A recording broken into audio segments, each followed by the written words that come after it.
Hey there, and welcome to Think Good Conversations, a new way for you to absorb a little bit about the Think Good company and who we are. I wanted to create this vlog so that we could talk about really important topics that I have shared in the past in writing and in blogging, but I thought it would be fun to create a vlog on some of these topics. And so today is the start of the first vlog of Think Good Conversations. My goal in this vlog and future vlogs is to really share articles, resources, etc. with all of you around leadership, around self-leadership, around leadership in the workplace, around concepts of leadership in life. And so for hours every week, I spend time scouring the internet, reading books, doing deep dives into articles, trying to find the most important information that I can for those of you who are curious and committed to living and leading courageously and compassionately. So that's what we're about. It's about my sharing with you these ideas, these notions, and tying them back to the core values of the Think Good company through the lens of Think Good and through my personal lens with years and years, too many years, in leadership. So today I wanted to focus on an article that I found in Forbes magazine by David Michels, and the article is called More Human, Not Less: Insights on the Future of Work. And so the context or the construct of this article is around the fact that the Great Resignation continues to march on. In some data provided by Bain & Company, 58% of workers globally feel the pandemic has forced them to rethink the balance between work and personal time. And so in this study, they started to ask employees how we can nurture a new mindset of work that is sustainable, satisfying, and successful. And the author shared a number of ideas on this topic. And some of the themes that came up were around, the first one is around the reasons we work are changing. And employees are really seeking a sense of authentic purpose. And that purpose can't just be personal purpose, but it needs to be the values, this mission-driven organization, mission-led organizations. And I've talked about this before, but of course, it's always wonderful when the data supports this, right? So as leaders, what can we do? We can take the time to really figure out and share and engage employees in conversations about the employee experience and our purpose. We call this mission-centered leadership. And we know that it all starts personally with leaders who are clear about their values and their company's values. Much of the work that we do at Think Good is spending time and reinforcing the importance of values and how we show up as leaders around our core values, our aspirational values, and our company values, right? What are our company values? So that's one piece of it. The other aha or takeaway that I had from this article that I've been seeing is that the younger generation, so I'm not even going to use a Gen X or Millennial or Gen Z, I'm just going to say the younger generation is overwhelmed right now.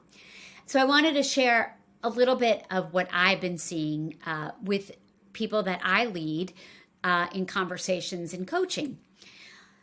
So very recently I had a conversation with a leader who I find incredibly talented, super smart, intuitively an amazing leader, empathetic, value-centered, great self-insight, very, very self-aware human.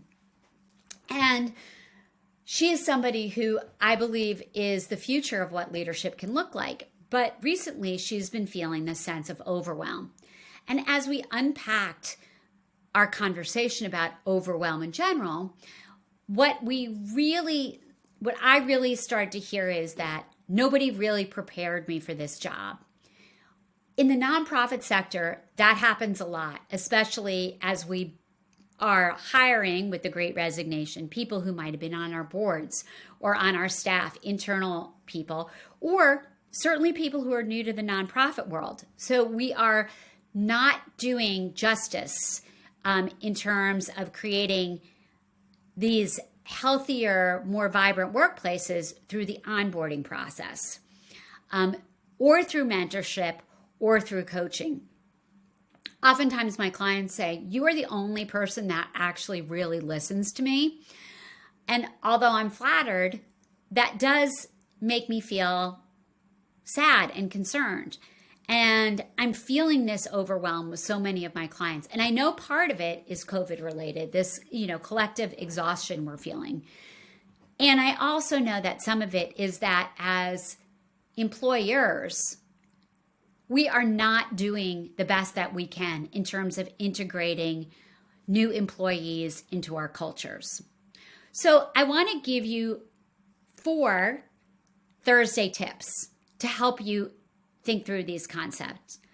The first one is, as a leader, work on your values with the same vigor and energy that you have in creating a budget, working on a strategic plan, or getting ready for a board meeting.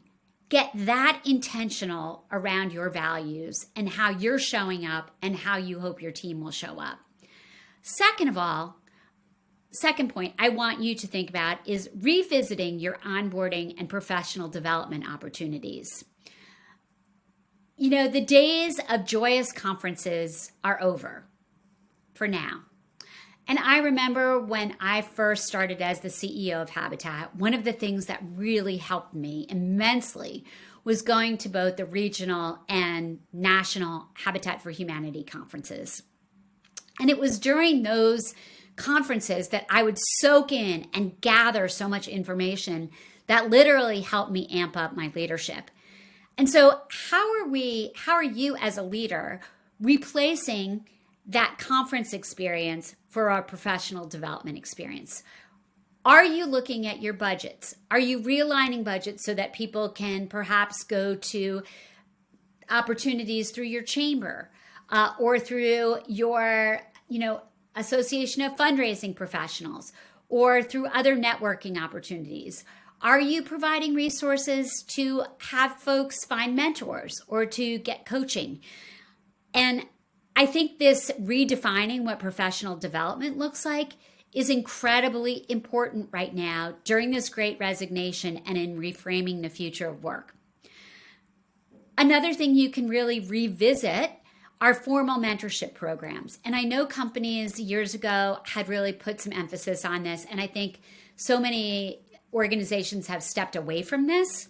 But I do think if you can find somebody who can reignite professional mentorship within your own company, I highly recommend that.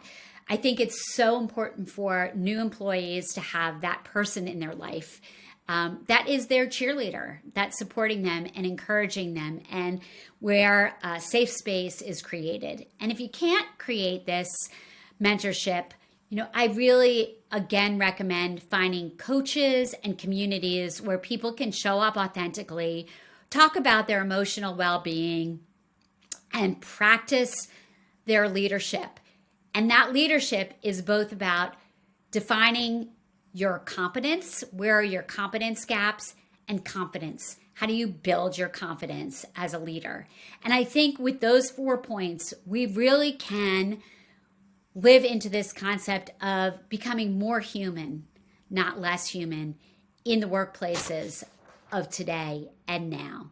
Thanks, and I hope this was helpful as you continue to think courageously and be in conversation with others about courageous and compassionate workplaces.